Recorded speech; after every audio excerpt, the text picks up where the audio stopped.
Manajemennya siapa? Bosnya siapa bosnya? Hah? Mana? Ya Pak. Kalau dia Bapak Ya, biasa ngarumpah Nah, ini saya belum ngeluarin izin penggunaan lahan kok Pak. Yang Bapak- hutan. Oh belum, ini bukan yang hutan Bapak izin. Ini itu udah tanah milik CKP, terbagi atas 3 sertifikat. Udah ada nomor 1. Yang kawasan hutannya nggak kita izin. Oh belum Bapak. Enggak, maksud saya gini loh Pak. Kan penambangan ini akan berjalan kalau bisa menggunakan kawasan hutan. Yang hutan produksi. Oh tidak Bapak, izin mohon maaf, boleh saya jelaskan dulu. Boleh. Jadi dari total 2.410 hektar wilayah IUP CKP yang baru dieksplorasi itu cuma 62 hektar di sini. Nah, sehingga kami fokus untuk berproduksi di sini.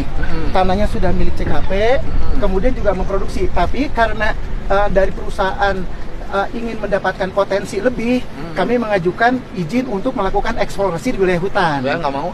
Nah, baik kalau begitu. Saya Jadi doraka sama leluhur saya. amin. Amin Pak, abdi kayak gitu. Jadi insya Allah CKP, kebetulan saya di bagian legal Pak, jadi saya bertanggung jawab penuh agar CKP mengikuti aturan. Kalau ini nanti, ini kan nyuci emasnya pakai apa? CIL Pak, carbon in leach. Jadi batuan ditambang, kemudian kita crushing, kemudian bolnya sampai minimal 200 mesh, sangat lembut seperti itu. Kemudian kalau secara sederhananya kita rendam dalam tong lautan sianida.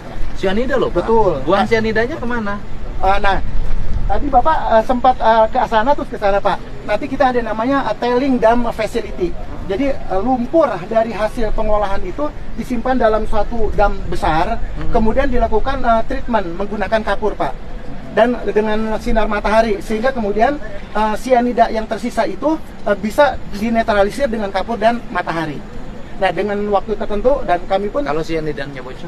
nah justru itu Pak, kami sedang mengajukan nanti ada izin khusus untuk TSF, tailing dam facility, dan itu akan melibatkan izin dari lingkungan hidup pusat Pak. Kalau izinnya nggak keluar? Tidak akan bisa, makanya sangat ketat. Itu Pak. Pada rawan daerah, sering terjadi longsor, tapi insya Allah Udah tahu rawan, kenapa nambang? ini sebetulnya Pak tambang pertama di Indonesia. Ini dari Pongkor itu kan disebut 1936, kalau ini 1927 Pak.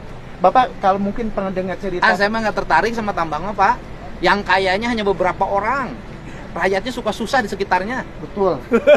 Nah justru itu Pak, kalau CKP secara perusahaan dari zaman dulu Antam Pak, itu belum pernah produksi. Yang justru yang menikmati itu masyarakat dari menambang, mohon maaf, walaupun tidak ada izin. Nanti habis itu, habis ada penambangan resmi, rakyat ikutan nanti. Ikut nambang ilegal.